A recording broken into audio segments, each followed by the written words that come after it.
Hello everyone, welcome to the Measure webinar. We're just going to wait for everyone to join in. Looks like we've got about 16 people in now, so we'll just wait a minute or two to make sure that everybody has a chance to get in.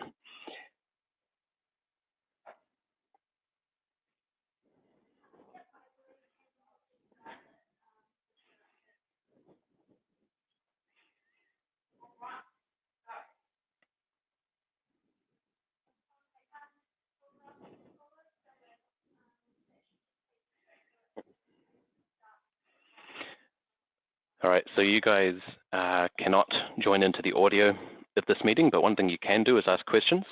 So depending on how you've joined into the meeting, there will be a little panel on the side that should let you ask questions, and might be something we can answer along the way, but if not, we will spend a bit of time going over questions at the end.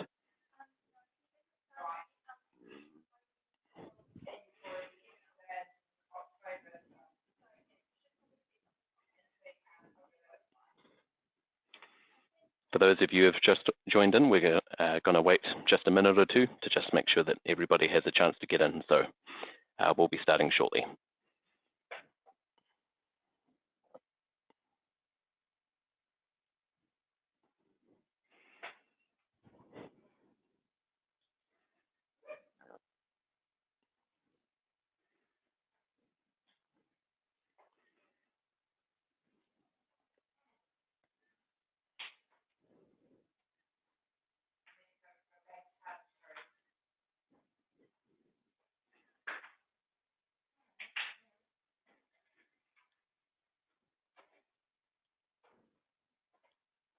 All right, I think we'll get started. It looks like we've got a good number of people in already. If anyone's running late, they can always catch up later. Just so you guys know, this is being recorded. So if there's anything later on that you want to go back over or watch again, then you will all be able to get copies of this webinar. So as of course you can tell from the title, the purpose of today is to go over techniques that would be useful for managing larger projects that might be commercial projects, or it could just be, bigger regular projects. There's a couple of features, tips and tricks that I want to go through today. Hopefully it should be useful for you guys.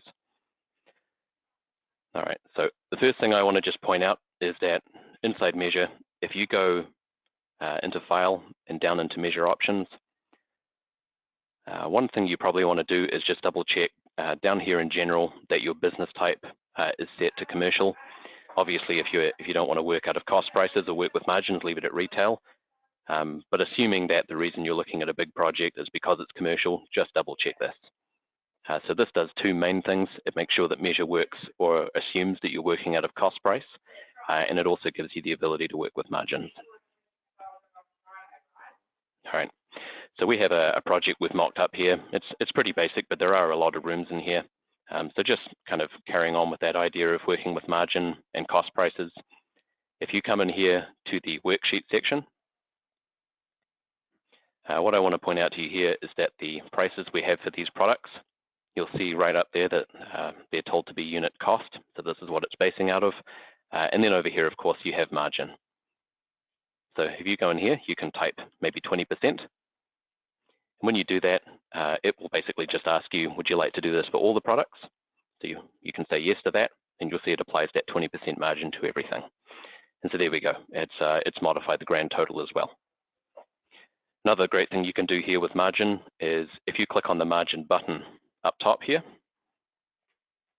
this will let you trial 3 different margins, and you can edit these. So you can say, I'd like to just kind of get a bit of a comparison between 11%, 13%, and maybe 15%.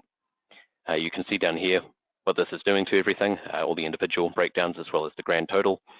And let's say we were happy with 13%, so we could say use this. And there we go. It will apply 13% to everything, and we can see our cost is updated. Another thing you can do with margin is you can work backwards. So let's say you wanted to start with, for example, I wanted it to be 128,000, just neatly 128,000. If you tap on the plus icon, not the plus icon, sorry, the pencil icon here, currently it is set to calculated, but if you change that over to fixed, and you say $128,000 and you click OK, you will see that it locks the price in like that, and it modifies the margin to whatever it would need to be to come out at 128,000. You can go at it two ways, and if you don't like that, of course, you can just tap on the padlock icon again, and we can go back over to calculated and click OK, and it will revert to the calculated margin. It will leave it in with the 13.2%. It's quite a precise margin there, so maybe you want to put that back down to not 113, just regular 13. Something else you might like to do here, we're not going to go over this today, but I will point it out. You have a form section up here. When you're working with commercial projects or just larger projects, there's a couple of great things you can do in the form section, just different ways of expressing this information. We will have another webinar dedicated to that. So obviously you guys can tune into that one as well, so I'm not going to go over that today. So we'll hit close and return to the project. All right, so another feature I'd like to point out here is phases. Some of you may already be familiar with phases. So I guess our scenario in this case would be we've won the job. We know what our price is going to be, or at least what it was, but now we need to actually go and think about how we're going to lay this project and how we're going to structure it. The phases can be found up here. So this is inside the Home tab, just right down there beside Import Blueprint. So currently we do not have any phases in this project. So we can hit Manage Phases. And let's say this project was going to be laid over 3 different months. So we might add a phase and call it October 2019. We might have another one called December 2019, and then maybe January 2020. So these are our 3 different phases. So we'll click OK. Measure will just spend a moment rejigging things to prepare it for the phases.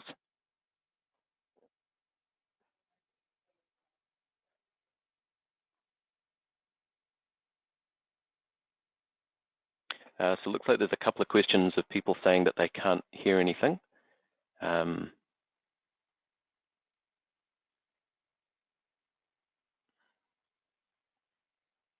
Barry, perhaps you could respond in chat and let me know if you can hear anything.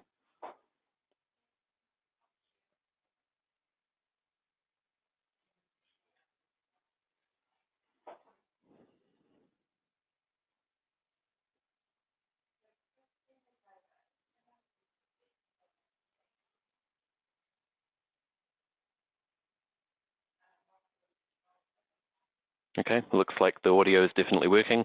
If anyone can't hear, then I'd probably just encourage you to double check your sound and make sure that it's outputting the sound to the speakers as opposed to somewhere else.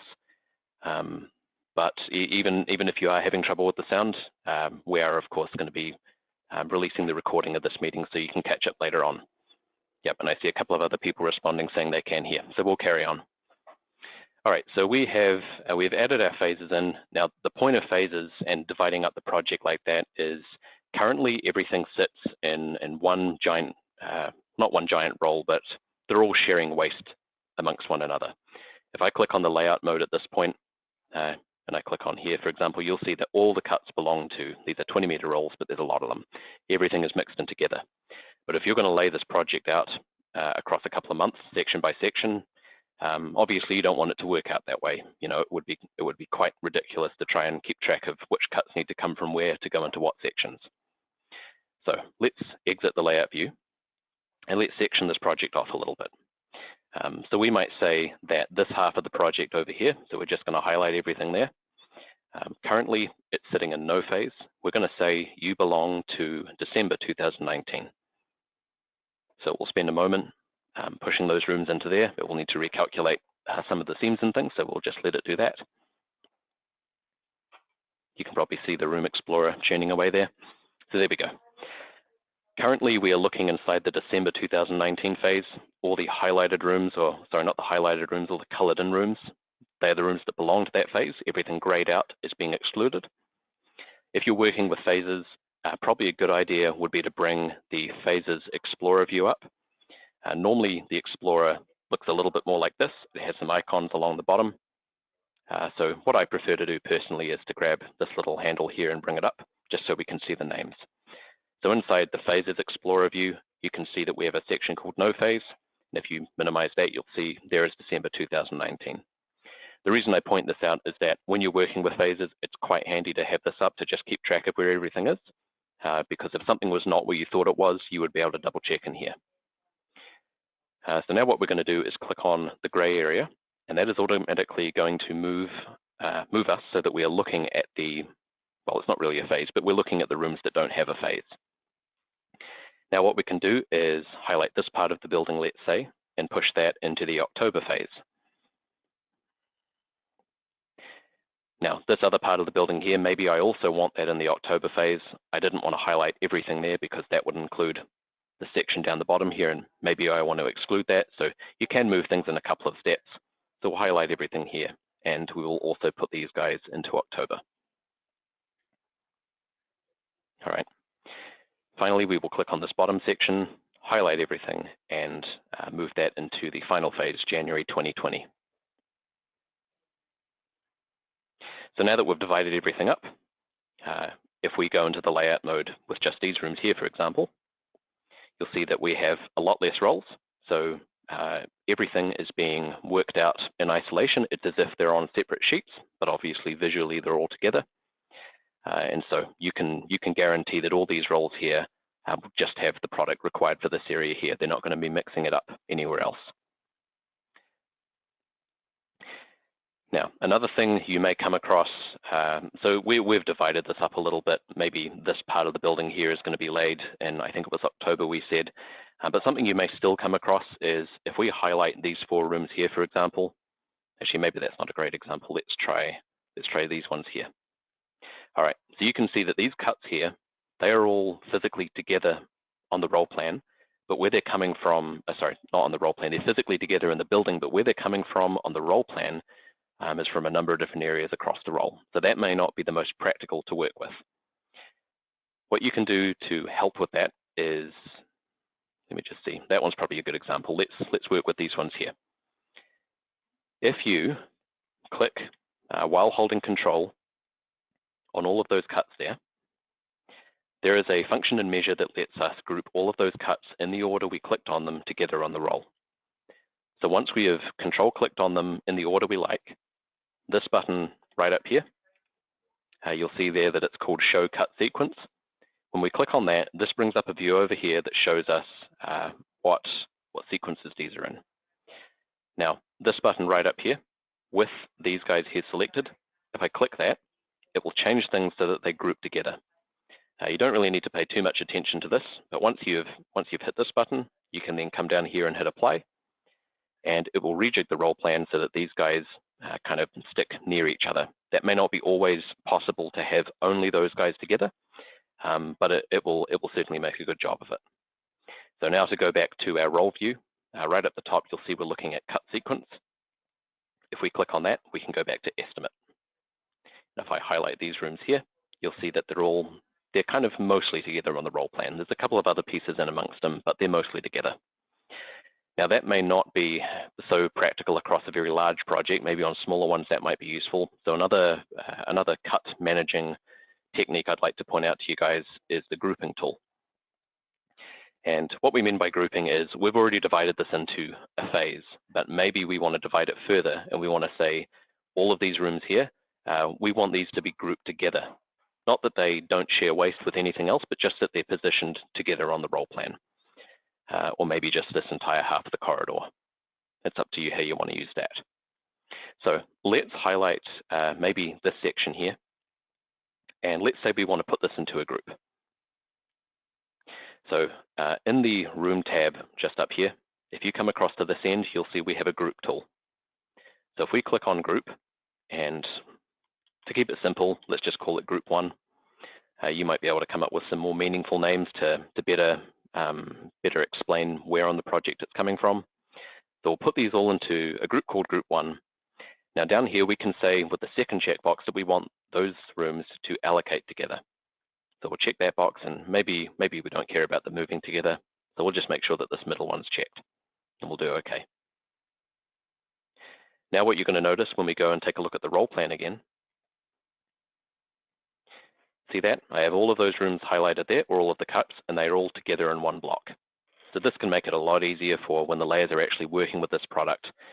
They know that all the cuts they need for this particular part of the building, they come from approximately the same location on the roll. So less running about and trying to manage which rolls you're looking at or which rolls they need to get pieces from.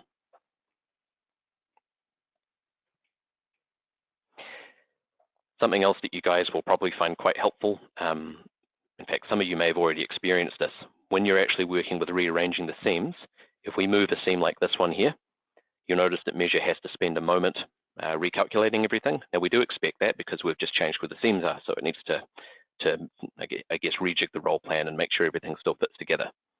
But if you're going through room by room and maybe you're just going through and correcting all of the funny seams and just making sure that everything sits right, it can get a little tiring. You know, every time you do it, it spends that extra 5 seconds. It can all add up. So a technique that's quite useful to take advantage of here is the auto calculation. And what I mean by that is Measure is automatically recalculating, of course, the roll plan every time you move a seam. But this icon right up top here, currently it's got a green tick in it, and it will always start with a green tick. When you come in here, you can say, I would like to recalculate manually. So now that I've turned that on, when I modify a seam, you'll see that it doesn't, well, technically that window appeared for a split second, but it doesn't spend any time recalculating everything. Now it can't show you the roll plan at this point, so it will just appear like this. But what this does allow you to do is work through your project, adjusting the seams to, to whatever you need them to be. Maybe it's just a tedious process of moving through all the rooms and doing what you need to do. And then when you finish working with your seams, you could either change it back to recalculate automatically, or if you just wanted to, to kind of quickly update where it was at, you could hit the recalculate button.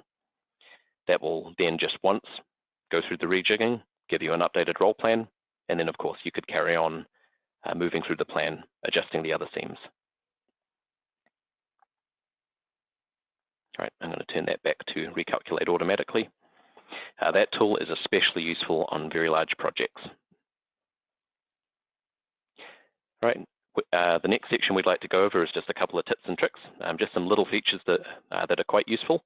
So what I think a couple of you we've pointed this out to, yeah, we better save that, is what we've found is hiding the grid in Measure can actually benefit quite significantly in some cases its performance. So you'll notice here that I don't actually have a grid showing. I have a plan, sure, but I don't actually have a grid. So if you'd like to turn the grid off as well, in the view section that you have up here, you'll see that there is an option right there to hide the grid. With it on, I mean, realistically, you probably don't need it. If you've got a plan to trace over, there's no point in having the grid.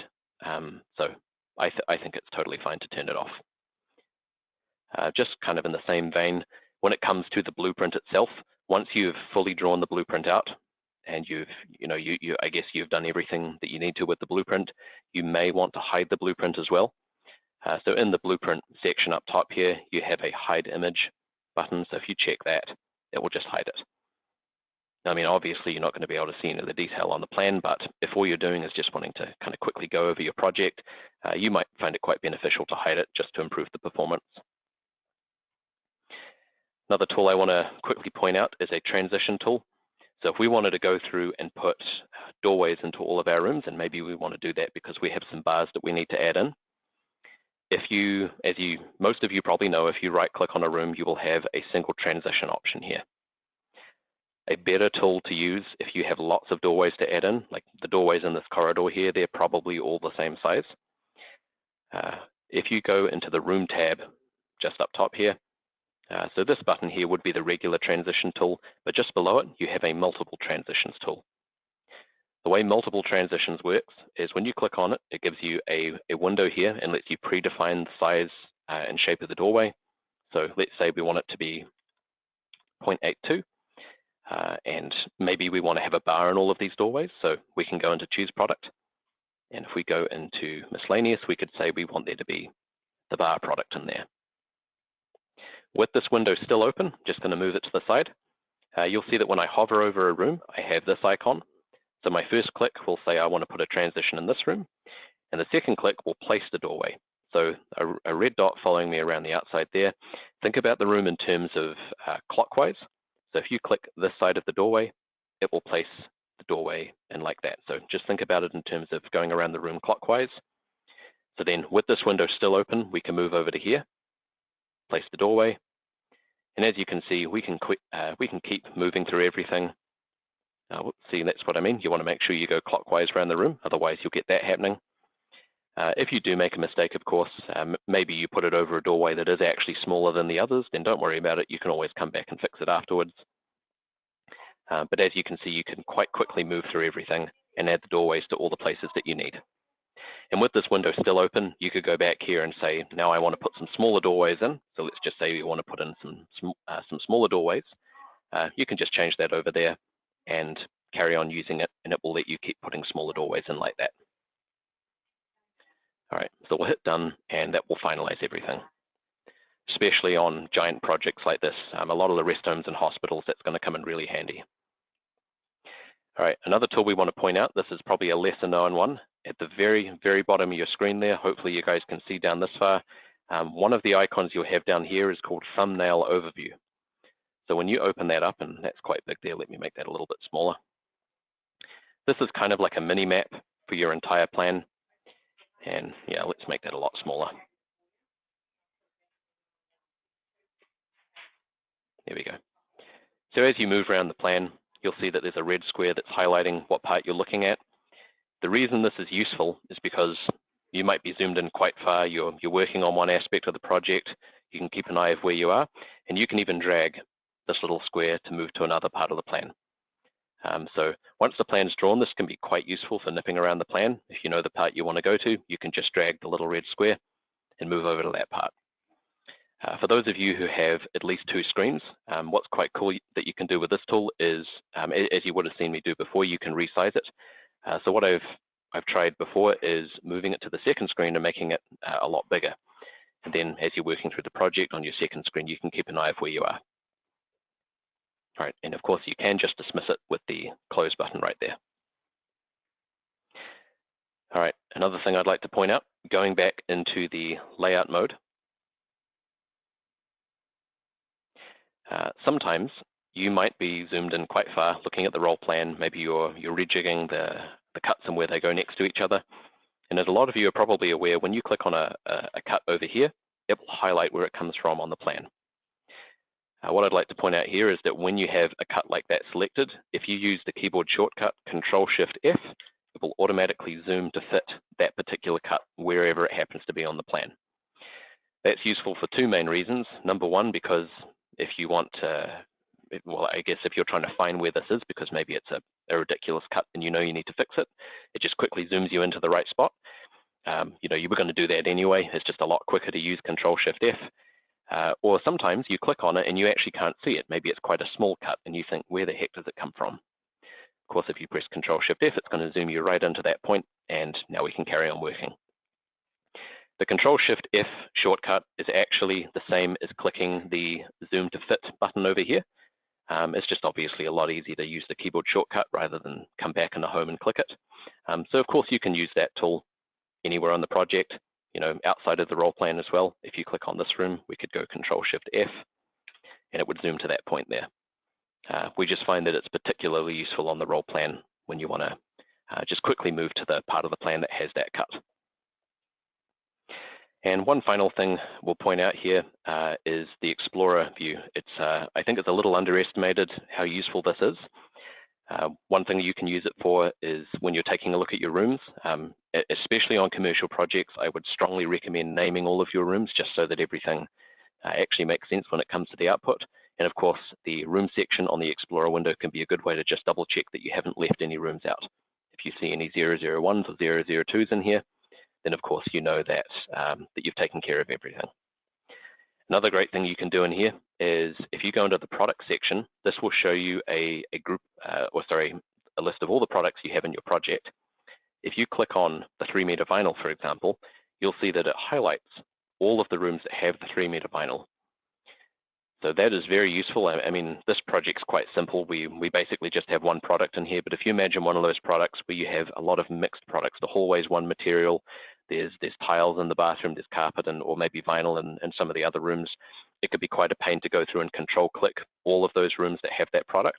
But if you use this tool, you can quickly select everything that uses that product, and then you could maybe change the lay direction for all of those things, or you could change it over to an entirely new product.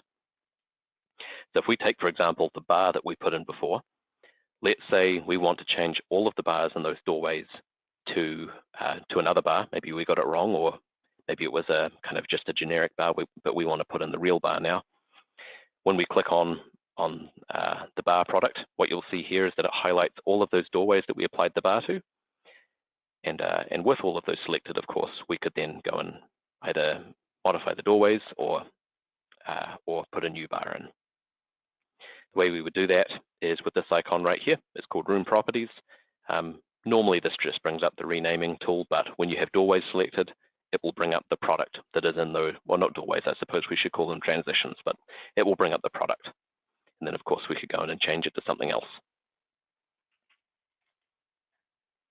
And you'll see everything in here is now orange to indicate that it has the different add-on in.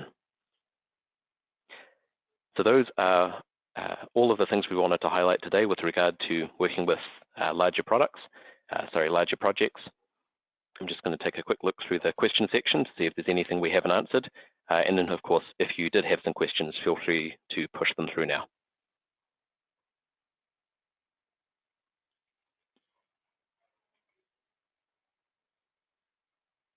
Okay, so someone has asked how we fixed the door transition we did incorrectly. So let me zoom into that again. All right, so I didn't want to touch it while I was still working through it because I just wanted to get everything finished. But you've got a couple of things you can do here. So if you click on the doorway itself, you could just delete it. Or once you've clicked on it, you can actually, as you can see there, you can drag it to where it needs to go.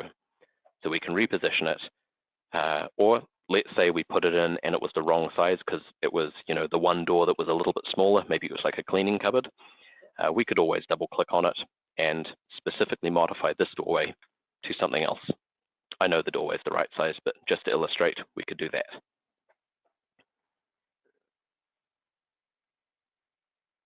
Looks like most of the other questions have been answered. If anyone does have any more questions, then feel free to push them through now. We'll wait a couple more minutes to see if anyone has any questions.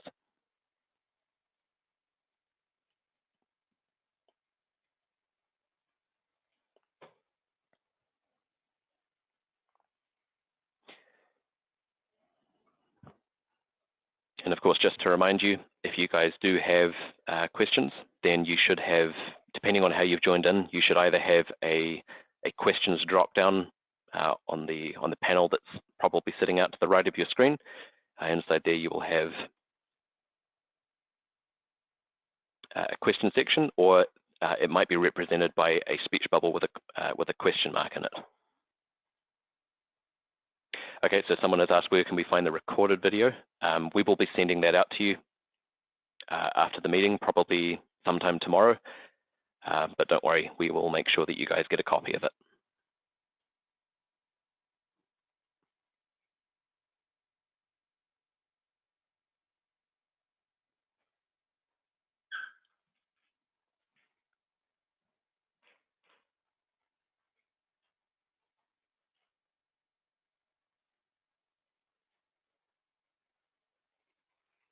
All right, it looks like that is the end of the questions. If there was anything else any of you wanted to discuss with me a little bit further that maybe we can't do here in the meeting, then most of you do have my email address or my contact details, so please feel free to reach out. I'd be happy to go over anything else. Thank you all for joining in today. We'll be running webinars, at least at this point, maybe once every week. We'll let you know if that changes. So take a look at the webinar section of our Make the Most of RFMS website and see if there's anything else in there that you would like to register for. Thank you very much once again.